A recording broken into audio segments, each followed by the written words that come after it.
Você sabe relacionar climas regionais aos padrões da circulação atmosférica e oceânica e ao aquecimento desigual causado pela forma e pelos movimentos da Terra. Ou seja, você tem noção do planeta Terra. Opa! O que está acontecendo? Está compartilhado, né, gente? Vocês estão vendo aí, né? Sim, professor. Oi? A gente está vendo a imagem. Ah, tá vendo. Então, ótimo. É porque parou. Tem uma listinha vermelha que fica em volta aqui. Ela sumiu. Eu achei que tinha parado de compartilhar. Outra coisa que vocês, se vocês tirar nota boa, é porque vocês sabem disso, olha. A segunda afirmação aqui, olha. Vocês sabem identificar as principais variáveis envolvidas na previsão do tempo e simular situações nas quais elas possam ser medidas. Essa questão de simular, ela tem até um pouco a ver com as simulações que eu passei para vocês do computador. Eu mostrei para vocês a simulação do efeito estufa, que alguns até conseguiram mexer em casa. E também mostrei para vocês a simulação de geleira, né? Foi bem rapidinho, mas eu mostrei lá. E por último, a ideia da matéria que nós estávamos vendo, de mudança climática, era discutir iniciativas que contribuem para restabelecer o equilíbrio ambiental a partir da identificação de alterações climáticas regionais e globais provocadas pela intervenção humana, que foi o que a gente mais falou também, discutiu bastante sobre isso aí. Quais são as iniciativas que cada um pode contribuir para restabelecer o equilíbrio ambiental? Então vamos lá. A primeira questão, que tem o número de questão 2, mas era a primeira questão aqui da atividade, era essa aqui, ó. Tinha uma imagem de satélite aqui da América do Sul, né, uma imagem de satélite de meteorologia, e perguntava assim, olha, qual é a principal diferença entre os termos tempo e clima, dentro do estudo da meteorologia? Eu coloquei aqui o adaptado Ricardo, sabe por quê? Essa questão, ela também foi dada na avaliação do oitavo como é que é? Oitavo CM, eu acho que é CM, o outro oitavo lá. Porque o Ricardo é que dá aula para eles, né? Oitavo CM, não é eu. A prova deles foi igual a nossa, tá? A gente fez a mesma coisa, a gente está sempre acompanhando o mesmo ritmo e tal. Bom, a principal diferença entre tempo e clima, eu vi muitas respostas e a maioria acertou. É aquela questão, né? O tempo se refere ao, a, um, a um estado que é um estado diário, ou seja, um estado não diário, um estado momentâneo, um estado tipo assim, agora o tempo é esse. Então, tem gente que respondeu de várias formas e respondeu certo. São vários jeitos de responder. E clima corresponde então ao estado em um longo período, né? Então assim, a diferença de tempo e clima é esse, embora os dois se pareçam muito. O tempo de uma região pode ser chuvosa, mas chuvosa durante metade do ano. O, a metade do ano, o tempo pode ser chuvosa durante um dia. E o clima pode ser chuvosa também durante metade do ano. Então, parecem bastante um com o outro, mas o que você tinha que relacionar realmente era qual a diferença na hora que a gente fala mesmo, né? Então, essa questão aqui, a maioria acertou. Não tem muita dúvida, não. Tá? De vez em quando, eu vou voltar aqui no chat aqui para ver se tem alguma pergunta. Não, aqui só tá a Laura conversando, o Ítalo só agora eu comecei a ver. Tá bom. Voltar aqui então. Questão 3. Aí você tinha aqui as alternativas. Assinale a alternativa que indica corretamente quais são as zonas climáticas do planeta Terra. Bom, aí você tinha lá intertropical e papapá. A gente sabe que a alternativa correta é a terceira opção, ou letra C, né? Alguém quer falar? Eu. Sim. Que dia que você deu essa atividade? Essa aqui é a avaliação, Laura. Ah, tá. A avaliação que vocês fizeram. Ah, Então certo. vamos lá. Olha a terceira alternativa aqui. Intertropical é a região mais quente do planeta. Foi até uma questão que a gente fez na revisão. Vocês fizeram isso aqui na revisão, né? Só que eu fui um pouco maldoso aqui, né, gente? Eu mudei as alternativas de lugar. Então eu vi que teve gente que colocou a resposta na segunda aqui, ó, porque na revisão era letra B. Só que eu mudei de lugar de propósito, tipo assim, vou mudar de lugar, porque aí quem não lê vai errar. Que aconteceu com alguns, não foram muitos não. Mas a alternativa correta é a terceira, né, intertropical, que é a região mais quente do planeta, e temperada, que faz sentido, que está no meio termo, né, temperado, recebe intensidade moderada de raios solares. Isso aqui essa questão 3, a última alternativa correta. Isso aqui foi tranquilo também, estava na revisão. Agora a questão 4. A questão 4 ela trouxe aí um pouco de dúvida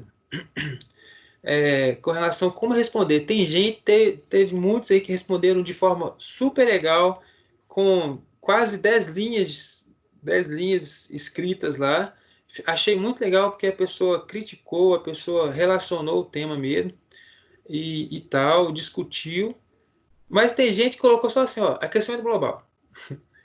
Quem colocou só aquecimento global é a palavra-chave da resposta, tá certo? Eu dei um ponto lá porque tá, beleza. Só que a ideia dessa questão era você mesmo argumentar a charge, né? Toda vez que vocês tiverem uma questão desse tipo assim, que é aberta, mesmo que você saiba que a resposta pode ser interpretada por uma palavra só, procure responder mais coisas, tá? Todo professor gosta de ver um pouco mais de argumento. Quando você responde só uma palavrinha só um termo só, o professor fica meio em dúvida se você realmente entendeu a ideia, a gente fica meio em dúvida. Isso é desconfortável. Então, a minha sugestão, assim, para as próximas avaliações, até mesmo para as outras disciplinas, geografia e tal, procurem responder com mais argumentos as perguntas, porque o professor gosta de ver se realmente você entendeu aquela ideia, tá? Mas essa questão, ela tem uma questão que é dada também na matéria de língua portuguesa, porque é a interpretação de charge. Isso aqui também é dado em língua portuguesa, mas ela tem a ver com ciências por causa do tema. Então, por isso que eu coloquei ela aqui, ó. Então, falava o seguinte, ó, por meio da linguagem verbal e não verbal, e diante de todo estudo que tivemos sobre as mudanças climáticas em ciências, o que a charge representa? A gente vem aqui e vê uns pinguins que estão sofrendo aqui, aparentemente com muito calor. Aqui do lado tem, olha só que doideira, a gente vê, é uma representação realmente de um lugar muito quente, né?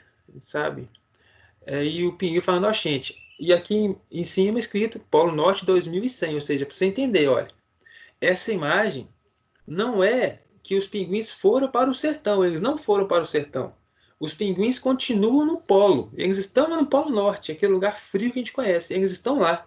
Só que em 2100, se as coisas continuarem do jeito que estão, com essas mudanças climáticas cada vez aumentando aí, a tendência é o Polo Norte derreter todo. E esse derreter todo vai acabar esquentando o clima lá e realmente vai acabar com todos os animais que estão lá, praticamente.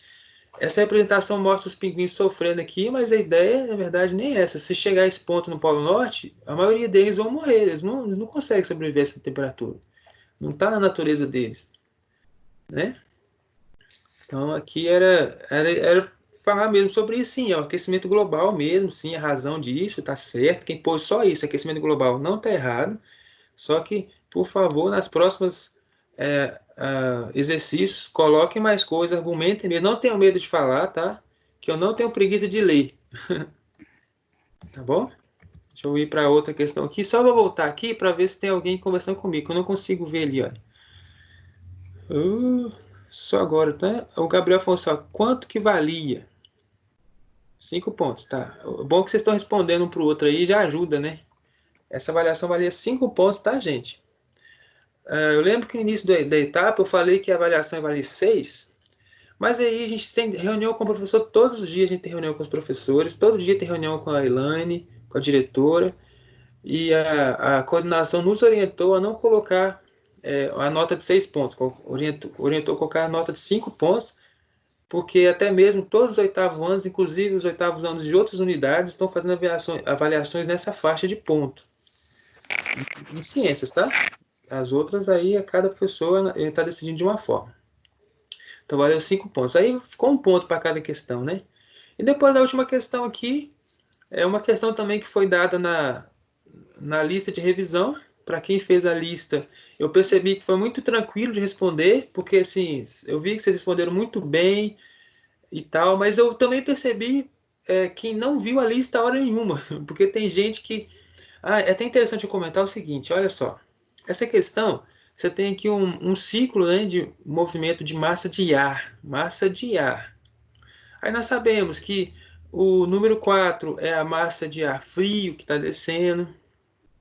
E depois essa massa de ar frio ela esquenta aqui, ó, no número 2, que é a região onde a radiação solar está esquentando a superfície. E a massa de ar frio, quando esquenta, ela sobe em forma de massa de ar quente, que é o número 3. Esse número 1 é a radiação solar. A maioria respondeu isso, beleza. Só que eu percebi uma coisa interessante. A maioria não, assim, muitos responderam isso baseados na transformação de estado físico da água. Eu achei engraçado isso, queria até perguntar a vocês uma coisa. Vocês estão estudando o estado físico da água em algum momento em outra disciplina? Alguém pode me falar? Não. Não. Eu achei engraçado, porque não foi uma pessoa só, não. Muita gente falou aqui que a água ela vai para o estado líquido, depois a água vai para o estado sólido, gasoso. Ficou misturando um pouquinho o ciclo aí, ciclo da água, não sei o que lá. Aqui não tem nada a ver com água. Eu fiquei pensando, às vezes confundiu porque tá vendo essa parte em outra disciplina, deu uma confundida. Eu pensei que vocês já estavam vendo outra disciplina, porque eu achei estranho. Aí, infelizmente, nesses casos que falou de água, estados gasosos, não sei o que lá da água, eu não pude dar ponto, não tinha como eu colocar ponto, porque eu vi que não tinha entendido a ideia, né? Ainda mais porque essa atividade ela estava na lista de revisão. Então, quem fez a atividade de revisão tirou total aqui na avaliação, sem dúvidas, né? Então é basicamente isso aqui. Aí tinha a última questão, que era uma questão também de marcar aqui, é uma questão. Vamos ler o enunciado aqui. Em relação às alterações climáticas que estão ocorrendo em grande velocidade hoje em dia, verdade que o efeito estufa é um fenômeno natural, que está sendo acelerado devido às atividades humanas. A queima de combustíveis fósseis é responsável pela intensificação do efeito estufa, agravando as alterações climáticas. Beleza. Diante disso, leia as alternativas e assinale a correta. Qual é a alternativa correta? É a última também, não é? Alternativa são consequências do aquecimento global, derretimento de geleiras, aumento do nível dos oceanos e alterações de ecossistemas. A alternativa é a última também, né? Acabou coincidindo com a outra lá. Aí depois tinha as alternativas erradas, né? País desenvolvido. Vou colocar aqui outra imagem, só que essa imagem aqui agora é a imagem da atividade. Gente, olha só, tem uma preocupação enorme para quem está com vocês. Às vezes o livro está longe, às vezes o livro...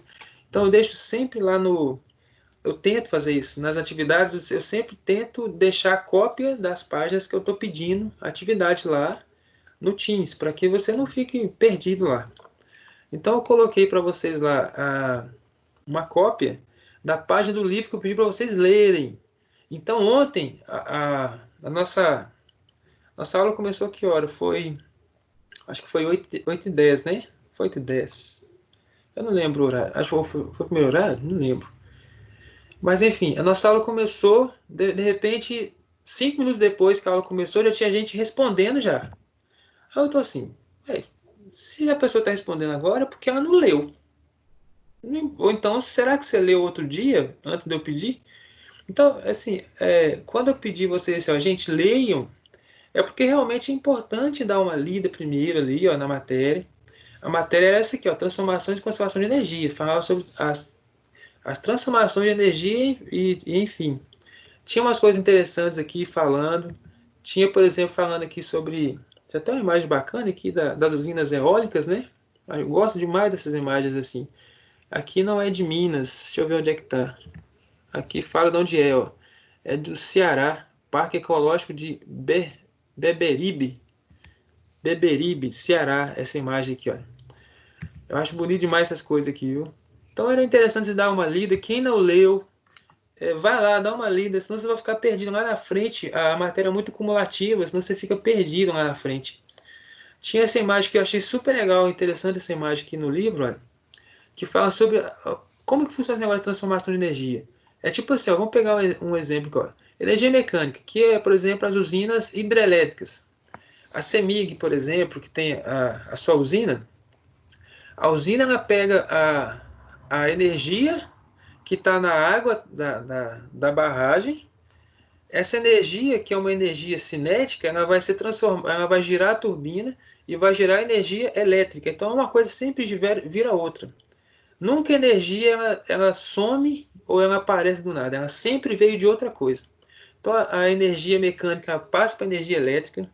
Aí, a energia elétrica ela consegue se transformar em energia química, por exemplo.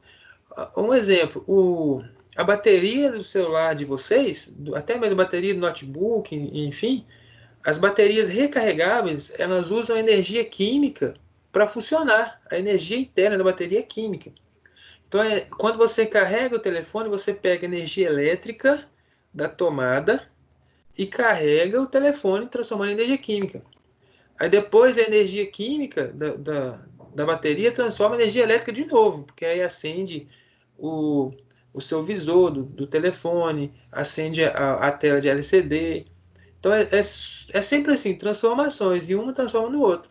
A energia química transforma em energia térmica, nesse caso aqui, principalmente com o uso de baterias.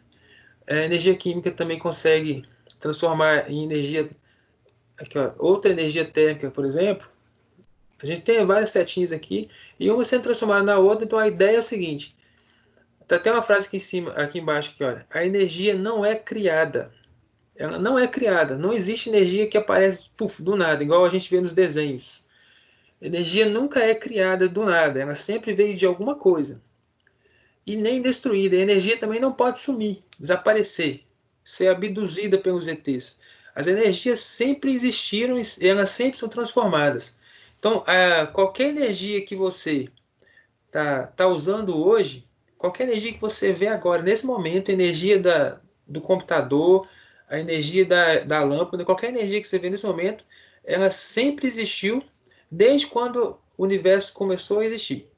Ela sempre esteve presente. O que acontece, ela é transformada em outra, em outra, em outra, em outra, e assim por diante. Então, essa ideia de energia interessante aqui, tá? Dessa matéria. Aí fala de dissipação de energia. A questão de dissipação de energia são as energias que não são úteis.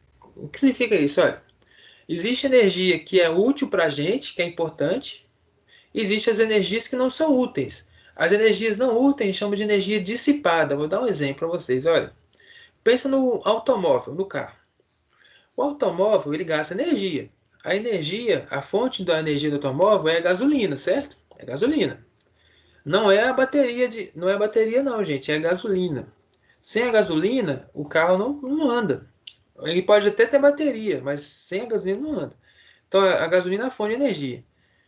Essa energia, ela serve para quê? Qual que é a utilidade dela? Para fazer o carro andar e acender os faróis e ligar o rádio e assim por diante. Essa é a função da energia. Mas o que acontece na prática?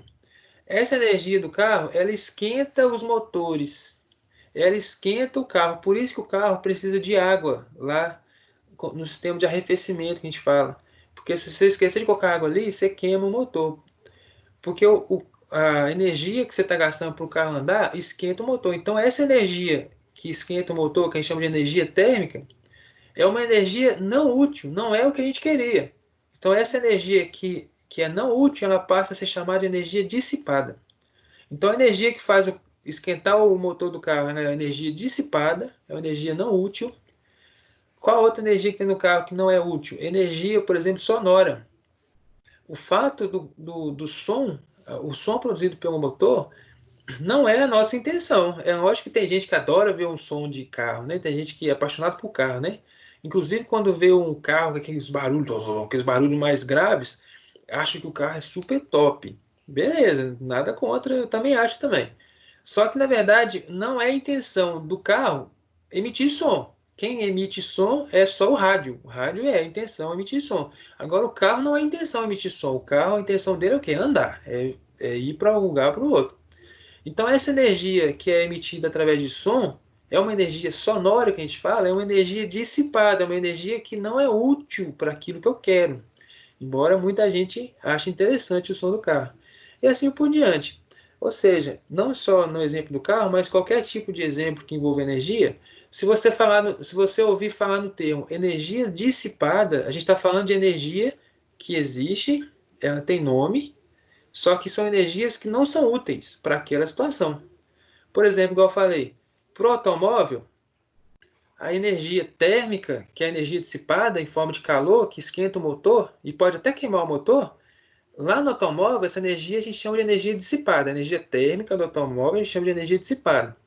Só que no ferro de passar roupa, a energia térmica ela não é energia dissipada, porque a intenção de quem está passando roupa é realmente passar a roupa por causa do calor do ferro. Então, no caso do ferro elétrico, a energia térmica é uma energia útil. Então, você tem que entender o que é energia dissipada dependendo da situação, tá? Então, a gente vai ver honestidade, que foi o que eu pedi para vocês fazerem. Eram só duas questões que eram importantes vocês fazerem a princípio.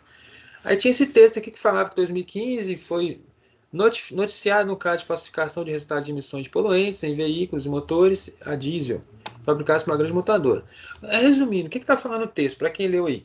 Em 2015, teve uma montadora, uma grande montadora, que burlou os resultados aí de emissões de poluentes, ou seja, os veículos estavam sendo construídos de forma ilegal. Tipo assim, existe um tratado, um acordo entre as indústrias de automóveis que o automóvel ele tem que ter certa quantidade de emissão de poluente máxima ali. Não pode ultrapassar aquilo. Então tem que ter filtro, tem que ter um monte de coisa. Aí essa grande empresa, o que ela fez? Ela foi lá e burlou o resultado dela só para continuar vendendo. Continuou vendendo normal, isso foi 2015. Ele não fala o nome da empresa aqui, não fala, e também não vou falar, porque não é essa a intenção, senão eu posso ser processado. Mas isso aí foi verdade, tá? Então, em 2015, bem recentemente, isso aconteceu. Enfim, quando uma empresa faz isso, é um caso de desonestidade. Então, eu perguntei a vocês aqui, na opinião de cada um, o que você acha sobre isso? Aí a questão 1 falava o seguinte: que impactos essa fraude pode ter ocasionado para as pessoas? A maioria, inclusive eu já vi lá, responderam o seguinte: olha, quais impactos ocasionaram? Vocês estão diminuindo aí a, diminuindo a saúde global, né? A saúde global da humanidade quando você faz isso, porque as pessoas, inclusive, estão usando os automóveis achando que não está poluindo. Oi, mostrei aqui um pouco aqui, não sei se você viu. Aí eu falei aqui sobre a falsificação de uma empresa grande, sobre a emissão de poluente, e comentei sobre a questão 1 e a questão 2 também, que está falando o seguinte: qual é a importância da população atuar como agente que fiscaliza as ações das empresas? Então, na sua opinião, qual é a importância da população atuar nesse sentido, né? A gente tem que fiscalizar mesmo. Temos que fiscalizar as empresas e